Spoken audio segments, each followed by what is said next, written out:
आज किचन में किस तेल का इस्तेमाल करें, तो आज का खाना बनाने से पहले ये खबर जरूर देखिए, क्योंकि सवाल आपके परिवार की सेहत का है।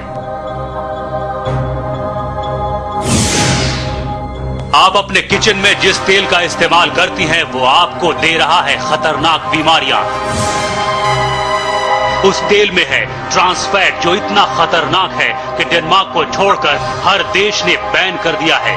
डेनमार्क में एक स्टैंडर्ड तय किया गया है, किसी भी खाने के तेल में ट्रांस फैट की मात्रा 2% से ज्यादा नहीं होनी चाहिए। अगर 2% से ज्यादा ट्रांस फैट किसी भी तेल में है तो फिर ये इतना घातक हो सकता है कि इसके इस्तेमाल से कैंसर, दिल की बीमारियां, डायबिटीज और अल्जाइमर जैसी बीमारियां हो सकती हैं।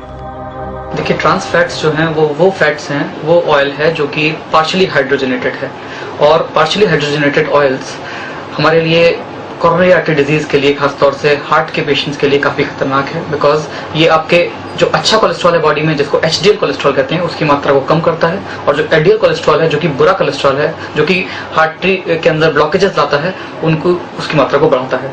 ये रिकमेंडेशन है कि हमें ट्रांस फैट्स की मात्रा हमारी डेली कैलोरी इनटेक की 1% से कम होनी चाहिए, यानी कि नेग्लिजिबल होनी चाहिए। सीएसई की रिपोर्ट के मुताबिक जिन 30 ब्रांड्स की सीएसई ने अपने लैब में जांच की, उसमें 5 से 12 गुना ज्यादा ट्रांस फैट पाया गया। सोचिए, जो ट्रांस फैट पूरी दुनिया में बैन है, जिस ट्रांस फैट को अमेरिका ने भी बैन कर रखा है और जिसके लिए डेनमार्क ने 2% का अंतरराष्ट्रीय मानक तय कर रखा है, उसकी मात्रा हमारे देश में 5 से 12 गुना ज्यादा है। ये मात्रा WHO के मानक से भी ज्यादा है, यानी अपने देश में खतरा सबसे ज्यादा है। हमारी कोशिश थी पता करने की कि क्या हमारी वनस्पति में ट्रांस फैट है कि नहीं है। अध्ययन से बिल्कुल स्पष्ट निकल के आया कि हाँ है, और डेनमार्क का जो मानक है 2%, उससे बहुत गुना ज्यादा है। तो ये बिल्कुल स्पष्ट निकल के आया कि आज वनस्पति में ट्रांस फैट है, और दूसरा उसके लिए कोई मानक नहीं है।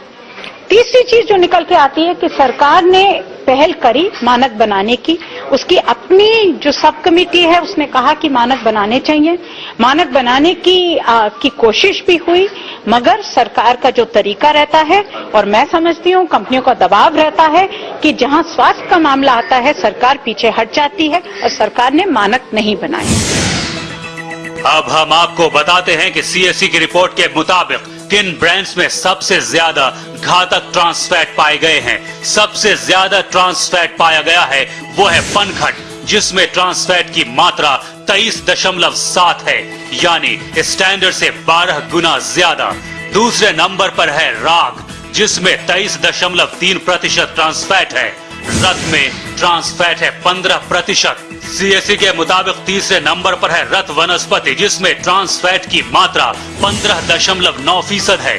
गगन वनस्पति में ट्रांस फैट की मात्रा 14.83% है, जबकि जिंदल वनस्पति में 13.76% और जेमिनी में 12.72% ट्रांस फैट पाया गया। डालडा ब्रांड में 9.4% ट्रांस फैट पाया गया। मिल्क फूड में 5.3 और अमूल बटर में 3.7% ट्रांस फैट की मात्रा पाई गई। यानी सीएसई की रिपोर्ट के मुताबिक ये वो ब्रांड्स हैं जिनमें 5 से 12 गुना ज्यादा ट्रांस फैट है। सरकार ने ट्रांस फैट के ऊपर चिंता जाहिर करी, मगर सरकार ने मानक नहीं बनाए। कंपनियों से कहा कि आप ट्रांस फैट लेबल कर दीजिए कि कितना है। अब आप मार्केट जाती हैं, आप कुछ खरीदने जाती हैं, तो आप रत लेंगी, तो रत के अंदर लिखा है कि हम इस पैकेट में 8 से 33% ट्रांस फैट है। इसमें लिखा है, डालडा में लिखा है कि 15 से 55% है। क्या 8% है, क्या 55% है, क्या है? अब आप अगर कंज्यूमर हैं, मैं कंज्यूमर हूं, मैं किस बेसिस पे क्या खरीदूंगी? और इसीलिए मानक बनाने बहुत जरूरी है सरकार को, जिससे कंपनियां इस तरह से दावा करके भाग नहीं सकें।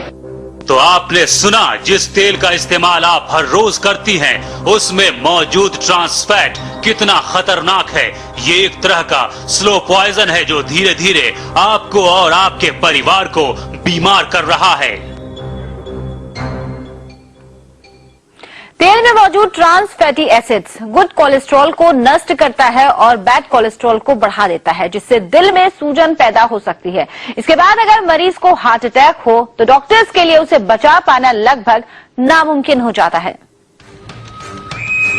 ट्रांस फैट और हार्ट अटैक, इन दोनों में काफी करीबी रिश्ता है। अगर आप रोजाना 1 मिलीग्राम ट्रांस फैट भी खाते हैं तो इसका मतलब है आपको आम लोगों की तुलना में हार्ट अटैक का खतरा 2% बढ़ जाता है। इस ट्रांस फैट का प्राइमरी सोर्स है hydrogenated vegetable oil.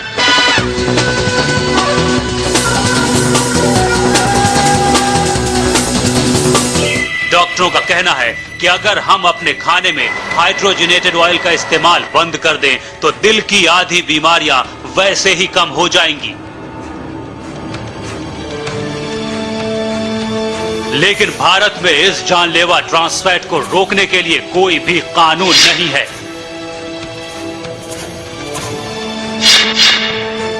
Unstable angina या हार्ट अटैक का सबसे इंपॉर्टेंट रीजन होता है दिल की नस में सूजन आ जाना, और ट्रांस फैटी एसिड्स एक अहम कंट्रीब्यूशन है उसके अंदर। US food and drug administration के मुताबिक ट्रांस फैट शरीर में जानलेवा बैड कोलेस्ट्रॉल के लेवल को बढ़ाता है और हार्ट अटैक को रोकने वाले गुड कोलेस्ट्रॉल के लेवल को कम करता है, जबकि शरीर में इसका बैलेंस्ड होना बेहद जरूरी है।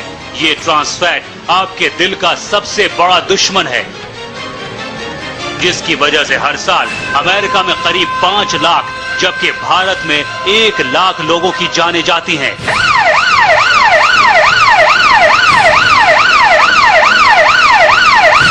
इसी वजह से अमेरिका में यूएसएफडीए ने इसके इस्तेमाल पर पूरी तरह से पाबंदी लगा रखी है। Trans fat, yes, it is very dangerous on the health of Indians.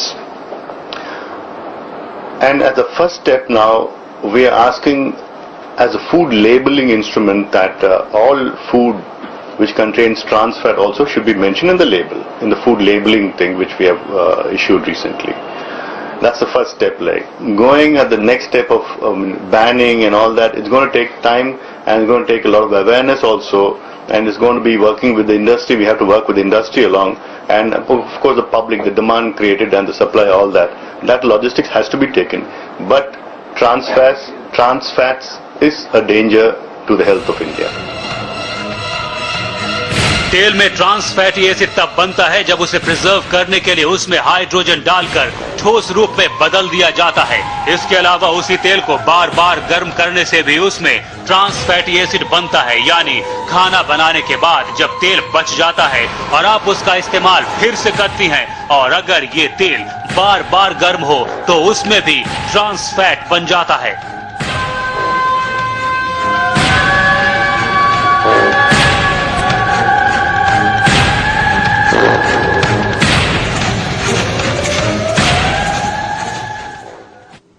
बाजार में जो वनस्पति तेल मिलता है उसके पैकेट पर क्या लिखा होता है और इसे खरीदने के दौरान आप क्या क्या सावधानियां बरतें, ये हम आपको बताएंगे, लेकिन इस ब्रेक के बाद।